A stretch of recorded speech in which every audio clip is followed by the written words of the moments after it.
Kita semua bangkit berdiri dan kita baca bersama-sama dengan suara terbaik kita ya. Mari kita semua bangkit berdiri, 1 Korintus 14 ayat yang ke-18. Oke, dalam hitungan 1, 2, 3. Aku mengucap syukur kepada Allah bahwa aku berkata-kata dengan bahasa roh lebih daripada kamu semua. Sekali lagi ya, 1, 2, 3. Aku mengucap syukur kepada Allah bahwa aku berkata-kata dengan bahasa roh lebih dari kamu semuanya. Amin. Silakan duduk kembali. Ini adalah perkataan dari seorang Saulus yang telah menjadi Paulus. Di sini dia berkata, aku berterima kasih kepada Tuhan karena aku telah memiliki bahasa roh istilahnya. Dan aku berkata-kata dengan bahasa roh lebih dari semua orang di Korintus. Kenapa kok Paulus begitu membanggakan bahasa roh? Bukan mendewakan ya Bapak Ibu Saudara.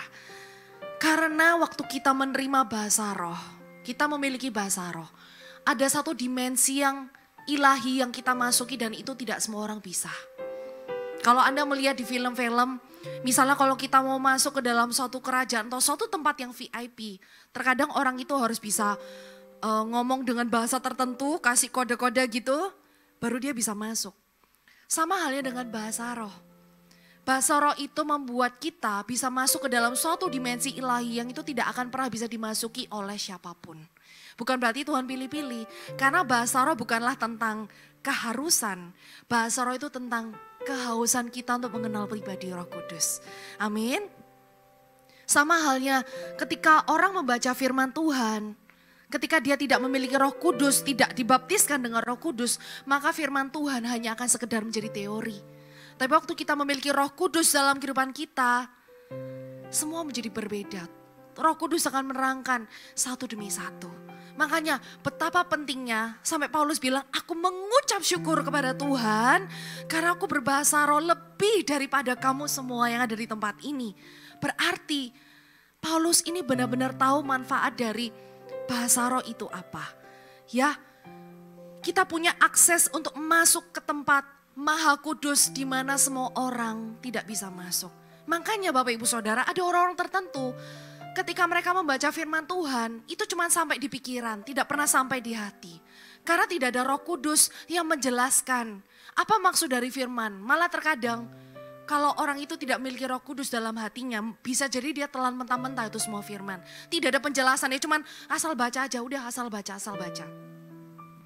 Oleh karena itu Roh Kudus sangat membantu kita untuk kita bisa mengenali Tuhan secara pribadi.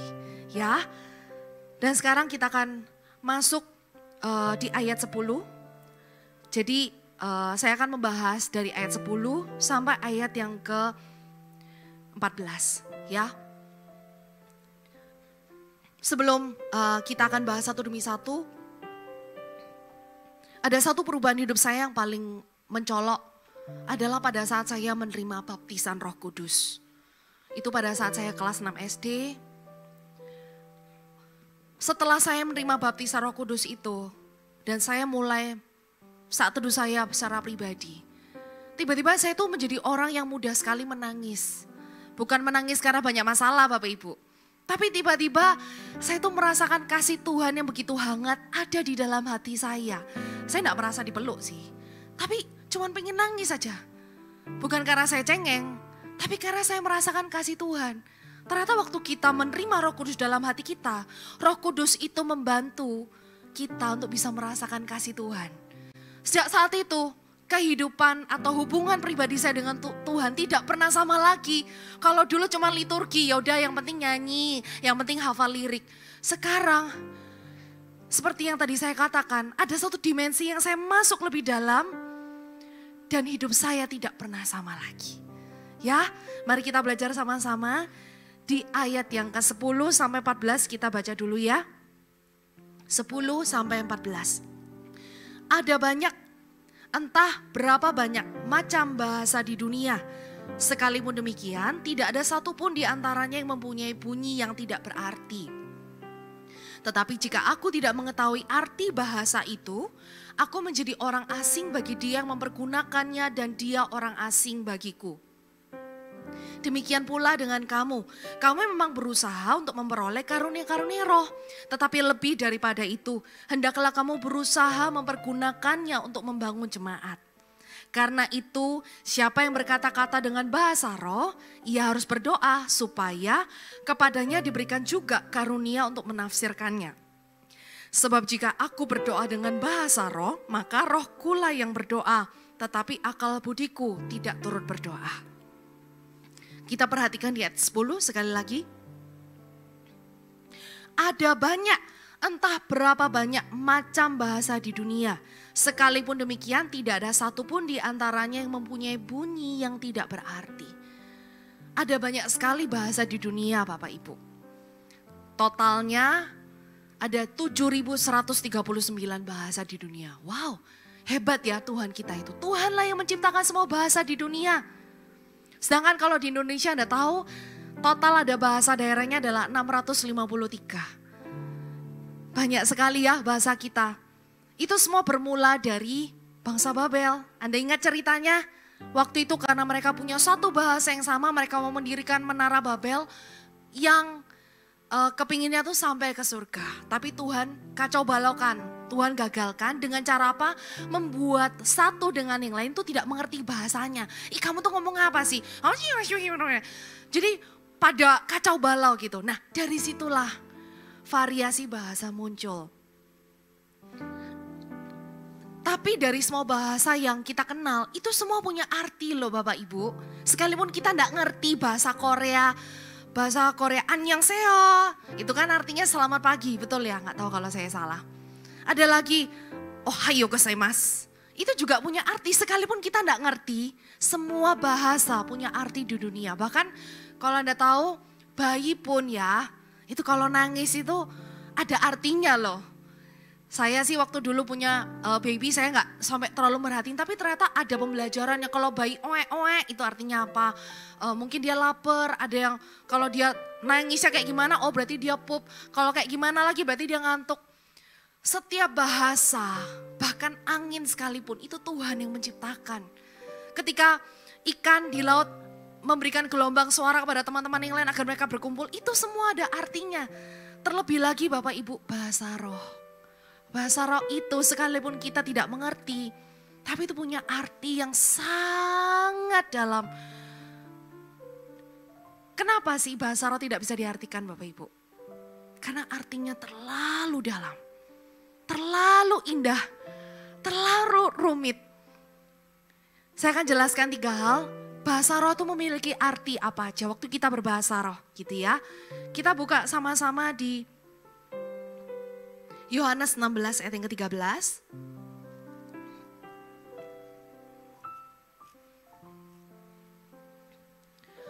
Yohanes 16 ayat yang ke-13. Tetapi apabila ia datang, yaitu roh kebenaran, ia akan memimpin kamu ke dalam seluruh apa? Kebenaran. Sebab ia tidak akan berkata-kata dari dirinya sendiri, tetapi segala sesuatu yang didengarnya, itulah yang akan dikatakannya. Dan ia akan memberitakan kepadamu hal-hal yang akan datang. Waktu kita berbahasa roh, ada satu rahasia yang Tuhan singkapkan. Hal-hal yang akan datang. Bukan berarti kalau kita berbahasa roh kita bisa menerjemahkan, oh artinya gini. Bukan. Tapi waktu kita berbahasa roh, semakin sering kita berbahasa roh, kita tuh waktu berjalan dan mengambil keputusan, itu jadi lebih yakin dan percaya diri. Karena Tuhan tuh seperti memberikan peneguhan di dalam hati kita. Pernah enggak Anda merasa ketika Anda mau mengambil sebuah keputusan, enggak ada yang bilang sih kalau ini oke gitu ya. Tapi Anda kayak yakin aja, iya Tuhan saya mau melangkah, saya mau ambil keputusan yang A.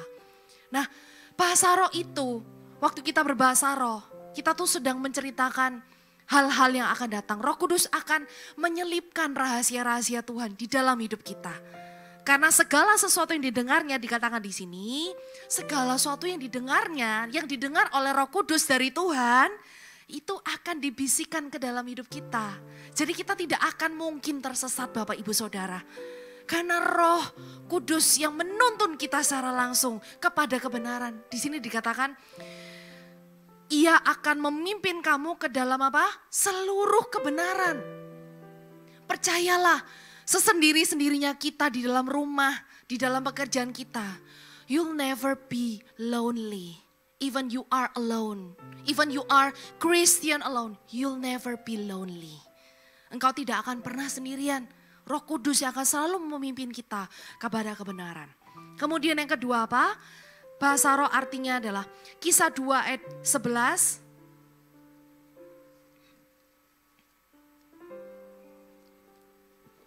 Kisah 2 ayat yang ke-11.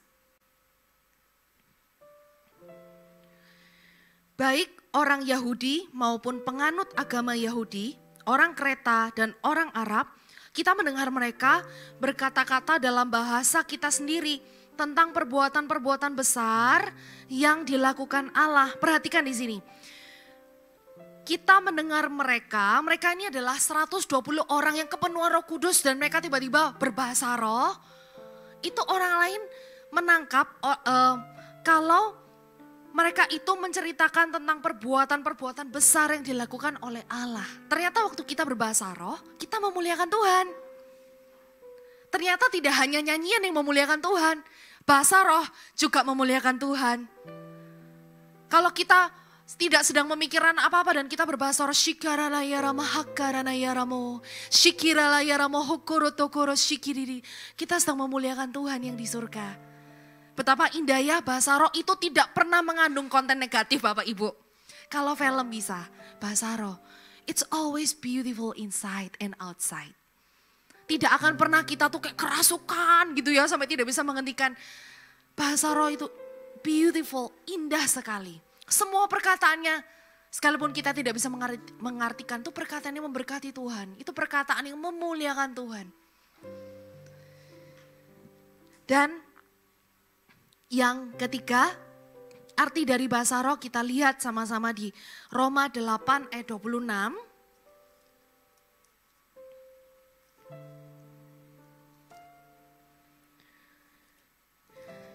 Roma 8 ayat 26. Demikian juga roh membantu kita dalam kelemahan kita. Sebab kita tidak tahu bagaimana sebenarnya harus berdoa. Tetapi roh sendiri berdoa untuk kita kepada Allah dengan keluhan-keluhan yang tidak terucapkan. Arti dari bahasa roh adalah mengeluhkan hal-hal yang tidak terucapkan. Ternyata Bapak Ibu Saudara waktu kita berbahasa roh, kita tuh sedang mengaktifkan Roh Kudus juga berdoa untuk kita kepada Tuhan dengan keluhan-keluhan yang tidak terucapkan. Ya, kadang itu kita bisa punya pergumulan, kepikiran orang, seseorang gitu. Kita kayaknya aduh saya terbeban sekali untuk orang ini. Kenapa ya orang ini udah saya kasih tahu ya enggak mau nurut. Padahal kalau dia ambil keputusan itu dia pasti akan jatuh, dia pasti akan celaka. Kemudian kita bawa itu ke Tuhan, kita berdoa. Tapi kadang saking hati kita ini begitu sedih dan putus asa gitu ya. Kita waktu berdoa tuh gak terucap mau ngomong apa. Apalagi kalau hati kita tuh pedih rasanya gitu ya. Mau doa tuh ngomong Tuhan aja kadang tuh berat. Tapi waktu kita berbahasa roh itu gak perlu mikir. Bahasa roh itu tidak perlu dipikirkan Bapak Ibu Saudara. Itu bukan sesuatu alfabet yang kita, enggak, itu waktu kita punya, kita keluhkan aja sama Tuhan, kita keluarkan. Dan waktu kita keluarkan, itu Roh Kudus yang menerjemahkannya untuk Bapa kita di surga. Betapa hebat loh, Roh Kudus yang kita miliki dalam diri kita. Dia yang bisa mentranslate semua keluhan kita. Karena ada hal-hal yang tidak terkatakan.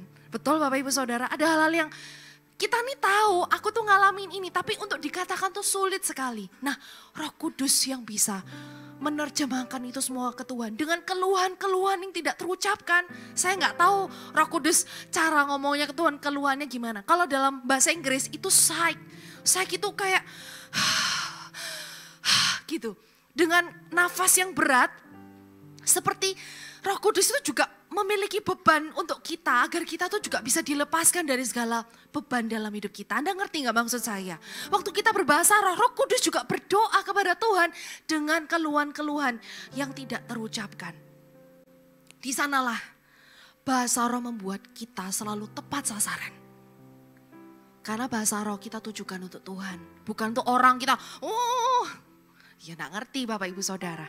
Ya, jadi kalau sampai Tuhan menciptakan bahasa roh, Tuhan punya purpose di sana. Katakan tujuan. Tujuan. Tuhan tidak pernah menciptakan sesuatu dengan sia-sia. Tuhan tahu kita tidak dapat bertahan sendiri di dunia yang semakin rusak ini. Oleh karena itu kita semakin perlu Roh Kudus. Semakin sulit membedakan mana tangan kiri dan tangan kanan. Semakin sulit membedakan ini oke gak ya? Loh ini lagi kekinian kok, gak apa-apa lah. Kalau kita tidak benar-benar melekat kepada Roh Kudus, kita mau berpegang sama siapa lagi? Dunia aja udah gak jelas, benar salah aja udah gak jelas. Kebanyakan orang memegang apa yang sekarang lagi viral, apa yang kekinian, apa yang abu-abu, gak apa-apa lah. Orang lain juga melakukan kok. Bahaya Bapak Ibu Saudara, tiba-tiba kita sudah berada di jurang maut. Dan terlambat untuk kembali. Oleh karena itu, bahasa roh membuat kita lebih mengerti pribadi Tuhan seperti apa. Itu adalah jembatan kita untuk mengerti isi hati Tuhan. Bahasa roh adalah bahasa yang bisa dimengerti oleh roh. Dan sampainya itu langsung direct ke Bapa di surga. Enggak belok-belok lagi, langsung ke Bapa di surga. Kita buka sama-sama di 1 Korintus 2 ayat yang ke-10. 1 Korintus 2 ayat yang ke-10. Karena kepada kita Allah telah menyatakannya oleh roh. Kita baca bersama-sama ya. Sebab roh menyelidiki segala sesuatu. Bahkan hal-hal yang tersembunyi dalam diri Allah. Ternyata waktu kita berbahasa roh, Roh Kudus itu menyelidiki hati kita seluruh. Sampai yang paling kita gak tahu. Percayalah, yang paling tahu diri kita bukan diri kita. Tapi roh yang ada di dalam kita. Roh Kudus. Amin. Bahkan hal-hal yang tersembunyi dalam diri Allah. Nah sekarang saya minta 2 volunteer bisa maju ke depan. 2 volunteer wanita. Boleh? Silakan 2 volunteer. Untuk dihukum di sini. Loh. Oke, silakan maju ke depan sini. Ya, ini saya tahu namanya. Yang ini namanya siapa? Natalia. Ya, Melisa. Oke, Natalia berada di sebelah kanan saya. Meli berada di sebelah kiri saya. Saya nih Roh Kudus. Ini manusia, ini Bapa di surga. Bagaimana cara Roh Kudus bekerja? Misalnya si Natalia ini dia begitu berbeban berat, nangis, pura-pura nangis. Pura-pura nangis. Nangisnya kurang kencang. Oke, nangis. Dia punya beban. Dia gak tahu dia harus doa apa, tapi dia berbahasa roh aja. Berbahasa roh, saya Roh Kudus. Ya ini contoh, saya Roh Kudus. Saya akan mendownload semua yang dia alami. Saya juga menyelidiki hatinya. Saya sampaikan kepada Bapa di surga. Bapa, ini contoh ya. Nggak ada dalam Alkitab. Saya menjelaskan ini supaya Anda mengerti gambarannya. Saya jelaskan ke Bapak, Natalia sedang mengalami seperti ini. Dia perlu pertolongan, tolong bantu dia. Ini. Karena dikatakan Roh Kudus itu intercessor. Dia akan intercede atau mendoakan kita secara syafaat. Kalau Anda tahu berdoa syafaat itu pagi, siang, malam. Mendoakan kita terus menerus agar jangan sampai Natalia ini salah jalan. Saya sampaikan kepada Bapa di surga. Kemudian di 1 Korintus 2 ayat yang 10 dikatakan seperti ini. Sebab roh menyelidiki segala sesuatu, bahkan hal-hal yang tersembunyi dalam diri Allah. Roh Kudus ini ternyata juga mendownload apa yang Bapa miliki. Apa yang jadi kerinduannya Bapa untuk Natalia. Saya sampaikan kembali ke Natalia. Itulah loh fungsi Roh Kudus dalam hidup kita. Terima kasih. Kita kasih tangan buat mereka ya. Roh Kudus ini bekerjanya 2 arah. Enggak cuma sekedar menyampaikan kepada Bapa, tapi dia juga menyampaikan apa yang jadi kerinduan Bapa untuk manusia. Itu loh cara kerja Allah kita. Dia tahu kita tidak bisa hidup sendiri. Makanya Tuhan utus rohnya untuk membantu kita di dalam segala sesuatu. How we need the Holy Spirit. Untuk tahu benar salah itu enggak cukup Bapak Ibu. Karena ada hal-hal yang juga tidak tertulis dalam Alkitab. That's why we need the Holy Spirit. Untuk mengarahkan kita, menyelidiki. menyelidiki hati kita, dan juga menyampaikan hal-hal yang tersembunyi dari Allah Bapa kita. Siapa yang mengenal Tuhan kalau bukan rohnya sendiri? Siapa yang mengenal Bapa kalau bukan rohnya sendiri? Siapa juga yang mengenal kita paling baik kalau bukan roh Tuhan yang tinggal dalam diri kita? Trust Him. Percayakan hidup Anda kepada Roh Kudus untuk memimpin langkah hidup Anda. Amin. The more we communicate with God through spirit in tongue, the more we understand God. The more Spirit will search our heart deeply and change our heart smoothly. Saya terjemahkan. Semakin banyak kita berkomunikasi dengan Tuhan lewat bahasa roh, semakin kita memahami Tuhan itu siapa. Dan juga roh akan semakin menyelidiki hati kita dan mengubah hati kita secara smooth atau lembut atau halus. Karena Roh Kudus tidak pernah memaksa. Orang yang hidupnya dipenuhi roh pasti diubahkan Tuhan. Pasti berubah. Enggak mungkin enggak. Kalau enggak berarti ada roh yang lain dalam hidupnya. Ya. Bergaullah, berkata-kata dengan bahasa roh. Makanya Paulus itu sangat bersyukur dia bisa berkata-kata dengan bahasa roh melebihi yang lain. Amin. Kita lanjut di ayat yang ke-11 ya. Tetapi jika aku tidak mengetahui arti bahasa itu, aku menjadi orang asing bagi dia yang mempergunakannya. Dan dia orang asing bagiku. Tetapi jika aku tidak mengetahui arti bahasa itu, ya iyalah kalau kita nggak tahu arti bahasa roh. Ya kita akan selalu menjadi orang asing di sana. Makanya sore hari ini firman Tuhan mengajarkan kenapa kok kita ini perlu dibaptis dengan Roh Kudus, kenapa kita perlu berbahasa roh. Supaya kita menjadi semakin kenal pribadi Tuhan. Tidak seperti Tuhan itu orang asing yang selalu dari kejauhan sana cuma bertata di surga tapi tidak pernah turun ke bumi ketika ada kejahatan, ketika ada penculikan. Ya udah Tuhan diam saja di tahtanya di surga. Tapi Roh Kudus membantu kita mengenali Tuhan supaya kita tidak asing dengan Tuhan. Amin. Supaya kita tidak menganggap bahwa Tuhan itu jauh. Percayalah. When the Holy Spirit is in you, Jesus will lives in you. Karena mereka adalah pribadi yang tidak terpisahkan. Ya. Nah, di sini juga dikatakan, tetapi jika aku tidak mengetahui arti bahasa itu, aku menjadi orang asing bagi dia mempergunakannya. Dan dia orang asing bagiku. Di sini firman Tuhan jangan ditelan mentah-mentah. Bukan berarti bahasa roh asing ya udah gak usah dipergunakan. Kita harus tahu dulu sejarahnya di Korintus itu apa. Jemaat di Korintus itu menyalahgunakan bahasa roh. Ngobrol sama orang pakai bahasa roh. Sekarang kalau misalnya saya ngobrol dengan Anda pakai bahasa roh, Anda ngerti artinya? Ibaratnya di dalam ibadah, jemaat di Korintus ini menggunakan bahasa roh sebanyak kurang lebih 70%, sisanya 30% baru ngomong bahasanya mereka. Bahasa Yunani gitu ya.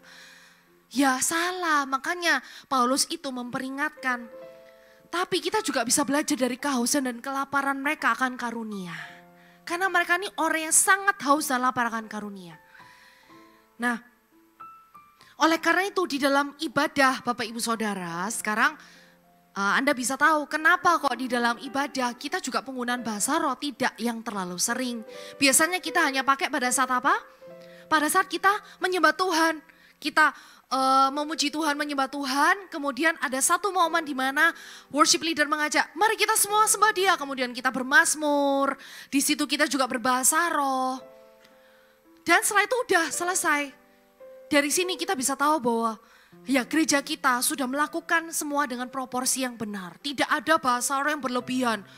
Anda pernah lihat kawan pada saat doa berkat berbahasa roh sampai akhir? Enggak kan? Jadi semua itu pada proporsi yang tepat. Tidak dipakai saat firman Tuhan. Puji Tuhan tetap pada tempatnya. Sampai kapanpun gereja Marsyaron ada, akan selalu ada bernyanyi di dalam roh, berdoa di dalam roh, sekalipun minor, tapi itu akan menjadi bahasa yang powerful. Amin. Ya. Kemudian kita lanjut di ayat yang ke-12. Demikian pula dengan kamu. Kamu memang berusaha untuk memperoleh karunia-karunia roh. Tetapi lebih daripada itu, hendaklah kamu berusaha mempergunakannya untuk membangun jemaat. Orang-orang di Korintus ini sangat haus dan lapar, tapi ambisinya mereka salah. Tujuan mereka punya karunia itu supaya mereka kelihatan hebat. Ini loh, aku dipakai sama Tuhan. Ini loh, karunia Tuhan banyak dalam hidupku. Bapak ibu saudara, karunia itu bukan untuk tunjuk-tunjuk, bukan untuk unjuk gigi. Karunia itu untuk memberkati orang lain. Karunia itu dipakai untuk memberkati jemaat, katakan amin. Nah, oleh karena itu apa yang bisa kita lakukan? Saat kita memiliki bahasa roh, pergunakanlah Bapak Ibu Saudara dalam ibadah. Apalagi di momen tertentu, momen penyembahan. Justru jangan tahan-tahan, jangan malu-malu. Karena bahasa roh itu akan mengaktifkan iman kita kepada Tuhan. Bahasa roh membuat kita tuh lebih yakin lagi akan Tuhan. Dan waktu kita berbahasa roh, orang-orang sekeliling kita juga jadi terbangun. Saya tuh sering kali loh mendengar cerita, orang ini tidak percaya bahasa roh. Karena dari aliran yang lain. Tapi waktu mereka datang ke ibadah, mereka dengar, kok aku yo jadi kepengen bahasa roh yo. Padahal bukan aliran itu gitu loh. Akhirnya dia haus dan lapar, dia meminta dan dia dapat. Bahasa roh itu selalu hasilnya positif Bapak Ibu. Saya boleh tahu, Bapak Ibu Saudara yang sudah punya bahasa roh, bisa diangkat tangannya, gak usah malu. Kalau punya bahasa roh, harus bersuka cita. Yang tinggi-tinggi boleh. Ada 50% ya.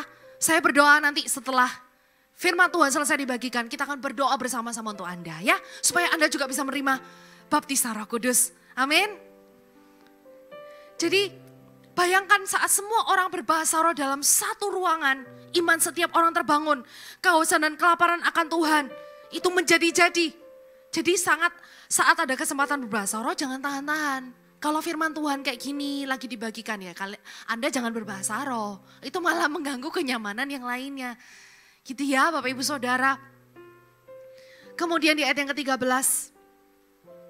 Karena itu siapa yang berkata-kata dengan bahasa roh, ia harus berdoa. Sampai sana dulu. Karena itu siapa yang berkata-kata dengan bahasa roh, ia harus berdoa. Ternyata bahasa roh itu tidak bisa berdiri sendiri. Bahasa roh itu enggak bisa cuman yaudah bahasa roh aja. Tapi harus dibarengi dengan apa Bapak Ibu Saudara? Berdoa. Berdoa dengan bahasa roh itu adalah pasangan yang tidak boleh terpisahkan. Di mana di situ ada doa, di situ ada bahasa roh. Di mana ada bahasa roh, di situ ada doa. Karena bahasa roh selalu punya purpose. Ya. Nah, makanya setelah praise and worship dilanjutkan dengan apa? Dengan firman Tuhan. Kita lanjut ya, karena itu siapa yang berkata-kata dengan bahasa roh, ia harus berdoa supaya kepadanya diberikan juga karunia untuk menafsirkannya. Di dalam ibadah kita ada penafsiran firman Tuhan. Jadi jangan pernah khawatir kalau gereja kita sesat, terserah sih mereka mau bilang sesat atau enggak. Kalau Anda mengalami sesuatu, ya udah so what gitu loh. Karena kita sendiri kok yang mengalami. Paulus aja yang begitu intelek dan pintar aja bilang, aku berbahasa roh lebih daripada kamu semua. Kok bisa orang pintar berbahasa roh? Karena orang pintar tuh banyak mengandalkan logika, betul ya. Tapi dia juga menyadari bahwa bahasa roh itu sangat penting. Kita lanjut di ayat yang ke-14. Sebab jika aku berdoa dengan bahasa roh, maka rohkulah yang berdoa. Tetapi akal budiku tidak turut berdoa.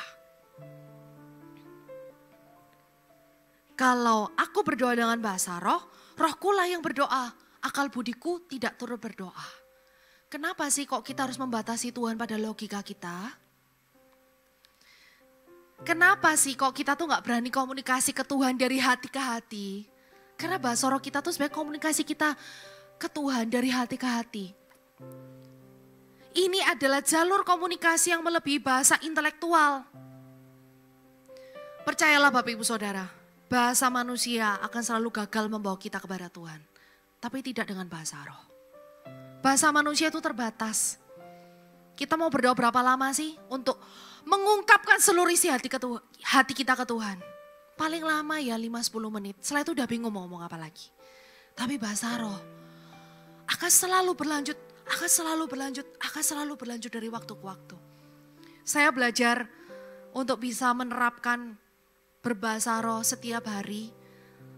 Itu selama menit-menit tertentu. Kadang kalau saya gak bisa tidur, jujur ya. Kalau saya gak bisa tidur, saya akan bahasa roh dalam hati. Saya komat kamit gitu. Pada saat pagi hari juga Saya akan selalu usahakan berbahasa roh selama 15 menit minimal. Karena saya harus mendownload sesuatu yang dari surga yang saya nggak tahu saya akan menghadapi apa di depan. Tapi saya mau download sebanyak-banyaknya dari surga. Percayalah, di hari itu masalah ada nggak? Ada. Pergumulan, tantangan ada nggak? Ada. Tapi kita jadi lebih siap menghadapi. Karena kita tahu Roh Kudus tidak akan meninggalkan hidup kita. That's it. Udah gitu aja. Sejak saat itu, saya menjadi pribadi yang tidak lagi takut melangkah. Dulu saya orangnya takut mencoba ini dan itu. Sekarang saya belajar, ya sudahlah. Tuhan maunya kemana saya akan ikut. Karena saya tahu Roh Kudus tidak akan tinggalkan hidup saya. Bahasa roh itu akan membuat kita lebih yakin. Membuat kita semua keraguan kita sirna dan hilang. Hanya digantikan dengan kasih Tuhan begitu nyata dalam hidup kita. Amin. Jadi bahasa manusia akan selalu gagal membawa kita ke Tuhan. Bahasa roh akan dapat mentranslate semua yang kita alami ke Tuhan. When you cry and you cannot say it. Waktu Anda menangis dan Anda tidak bisa ngomong apa-apa ke Tuhan. Tuhan tahu loh. The meaning of your tear. Arti dari air mata Anda. Saya tuh ya Bapak Ibu Saudara bukan orang yang pintar berdoa. Kadang tuh kalau doa ya bisa diulang-ulang perkataannya ini dan itu. Tapi saya tahu ada sesuatu yang tidak bisa dihalangi kepada Tuhan. Itu adalah bahasa roh. Anda ngomong bahasa roh apa di awal gitu. Mungkin kelihatannya berulang tapi itu artinya udah beda jauh.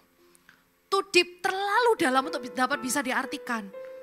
Jadi kalau Anda yang sudah memiliki bahasa roh, pulang dari ibadah ini, Anda harus menjadi pribadi yang sangat menghargai bahasa roh. Anda harus jadi pribadi yang sungguh-sungguh lebih banyak menggunakan bahasa roh. Ingat sekali lagi, bahasa roh untuk kepentingan pribadi, bukan untuk diomongin ke orang-orang. Karena bahasa roh itu hanya untuk ke Tuhan. Ya.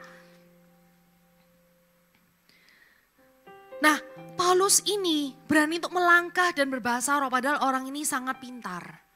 Paulus itu mengalami transformasi dan mengalami hati Bapa. Paulus tidak membiarkan logika menguasai hidupnya.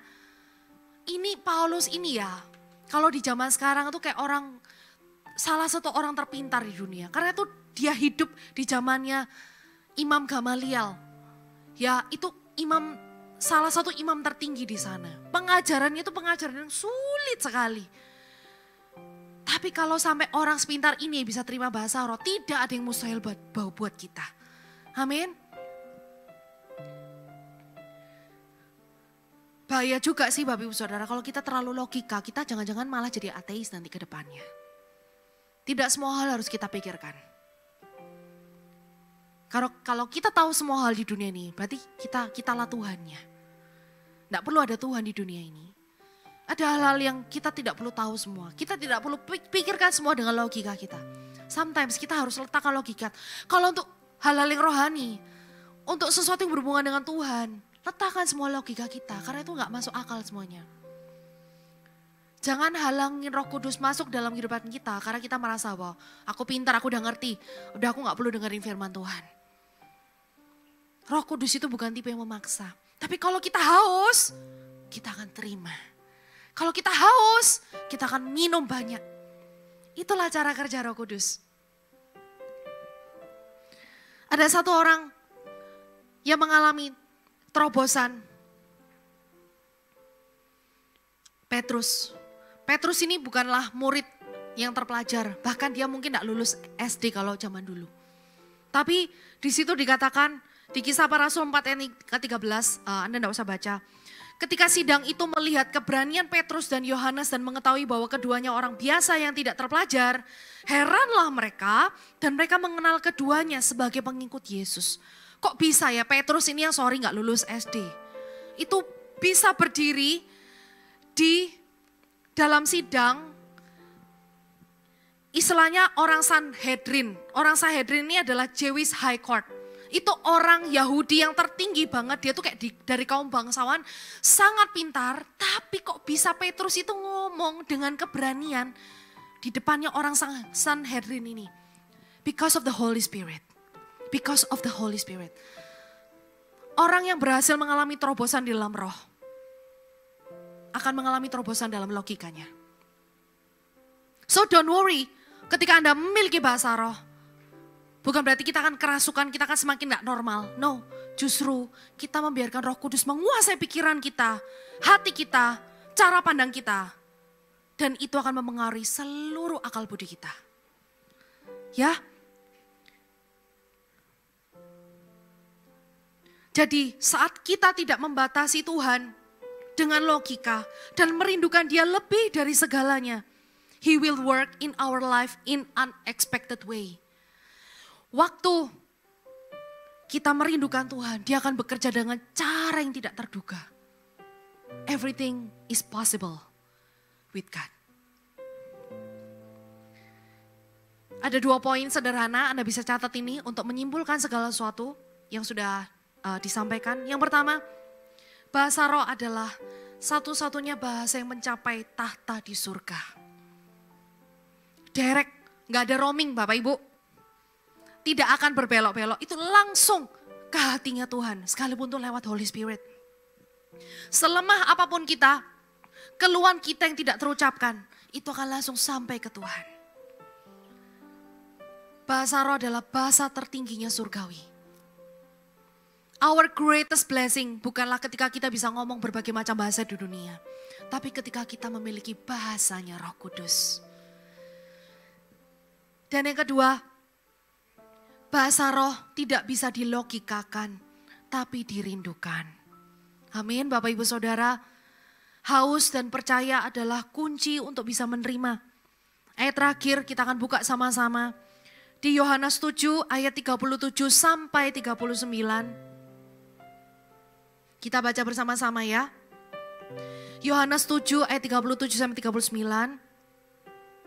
Para PW bisa siap-siap ya sebentar lagi untuk naik ke depan. Sudah ketemu semuanya? Ya, kita baca bersama-sama. 1, 2, 3. Dan pada hari terakhir, yaitu pada puncak perayaan itu, Yesus berdiri dan berseru, barang siapa haus, baiklah ia datang kepadaku dan minum. Barang siapa percaya kepadaku, seperti yang dikatakan oleh kitab suci, dari dalam hatinya akan mengalir aliran-aliran air hidup. Yang dimaksudkannya ialah roh yang akan diterima oleh mereka yang percaya kepadanya. Sebab roh itu belum datang karena Yesus belum dimuliakan. Pada hari terakhir di puncak perayaan itu, Yesus gak bilang sama orang-orang bertobat, kerajaan Tuhan sudah dekat. Tapi di puncak perayaan itu Tuhan Yesus bilang, barang siapa haus, baiklah ia datang kepadaku dan minum. Barang siapa percaya kepadaku, seperti yang dikatakan oleh kitab suci, dari apa? Dalam hati mengalir aliran-aliran air hidup. Kita itu kadang suka mikir yang itu malah membatasi diri kita. Orang itu punya macam-macam bayangan, oh nanti kalau saya terima bahasa roh, itu bakal saya seperti dirasuki dan bergetar-getar gitu. Enggak semua Bapak Ibu, karena cara kerja Roh Kudus bukanlah merasuki, tapi ketika kita mengizinkan baru Roh Kudus bekerja. Dan selalu cara Roh Kudus itu tidak sama. Kadang ada yang bisa manifestasi, tapi kadang seperti yang dikatakan di ayat yang ke-38. Dari apa? Dalam hatinya mengalir aliran-aliran air hidup. Yang saya alami waktu saya dibaptis Roh Kudus di kelas 6 SD itu adalah bukan saya kerasukan atau saya mengalami manifestasi. Tapi waktu saya ditumpangi tangan oleh Pastor Philip, waktu saya masih sangat kecil, itu dari dalam hati terjadi seperti yang di Alkitab. Itu kayak kepingin ngomong. Tapi waktu saya ngomong itu terbata-bata. Keluarlah bahasa roh. Tapi bahasa roh yang seperti bayi rohani. Anda ngerti maksudnya? Ketika bayi pertama kali ngomong kan gak bisa bilang, halo Pak Ma, namaku Nathan. Halo Pak Ma, namaku Joko. Enggak, itu munculnya tuh ia terbata-bata, tapi dari dalam hatinya mengalir aliran-aliran air kehidupan. Yang dimaksudkan di sini ya Roh Kudus Bapak Ibu Saudara. Jadi nanti pada saat Anda didoakan, no more thing. Karena orang yang terlalu banyak berpikir tidak akan pernah bisa menerima bahasa roh. Just believe in your heart that you have received. Para PW bisa maju ke depan. Kalau kita meminta dengan iman, berarti kita menerima dengan apa Bapak Ibu? Dengan iman juga. Memulai dengan iman, menerima juga dengan iman. So, malam hari ini, rindukan aja Tuhan. Rindukan aja pribadi Tuhan.